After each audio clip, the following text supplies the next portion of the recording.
మా ఫ్ మా ఫాదర్‌కి అసలు మేమంటే 1% కూడా ఇష్టం లేదేమో నాకైతే అర్థం కాదు. నా మీద ఎప్పుడూ అలాంటి ప్రేమ అనేది చూపించలేదు. ప్రశాంతంగా మేము చదువుకుంటున్నాము అమ్మమ్మ వాళ్ళ ఊర్లో. మమ్మల్ని తీసుకెళ్ళిపోయాడు మా అమ్మతో గొడవ పడి మరీ అద్దెంకి. అక్కడేమన్నా స్కూల్‌లో జాయిన్ చేశాడా? 1 మంత్ స్కూల్ అనే మాటే లేదు. ఇంక 1 మంత్ తర్వాత ఏదో ప్రైవేట్ స్కూల్‌లో తీసుకెళ్ళి జాయిన్ చేశారు మా అమ్మ ఫోర్స్ మీద. మా అమ్మ కాళ్ళ పట్టీలే తాకట్టు పెట్టి మాకు బుక్స్ అవి కొనిచ్చింది. బట్ స్కూల్ ఫీజు అనేది పే చేయలేదు. వాళ్ళు డైలీ నించోబెడుతున్నారు మమ్మల్ని స్కూల్‌లో. ఎందుకు ఇలా నించోబెడుతున్నారు అని బాధేసి మా ఫాదర్‌ని అడుగుదాం అనుకున్నాను. కానీ మా ఫాదర్ ఏమో డ్యూటీకెళ్ళిపోయాడు. 1½ మంత్ దాకా రాలేదు.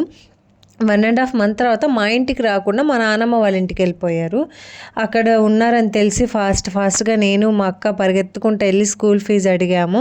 అక్కడ ఆయన ఏమన్నాడు, మాకు మనశ్శాంతే లేదు ఇంటికి రావాలంటే, ఇట్లా మనశ్శాంతికి ఇంటికి కూడా రానీరు నన్ను అని అరిచేశాడు అందరి ముందు.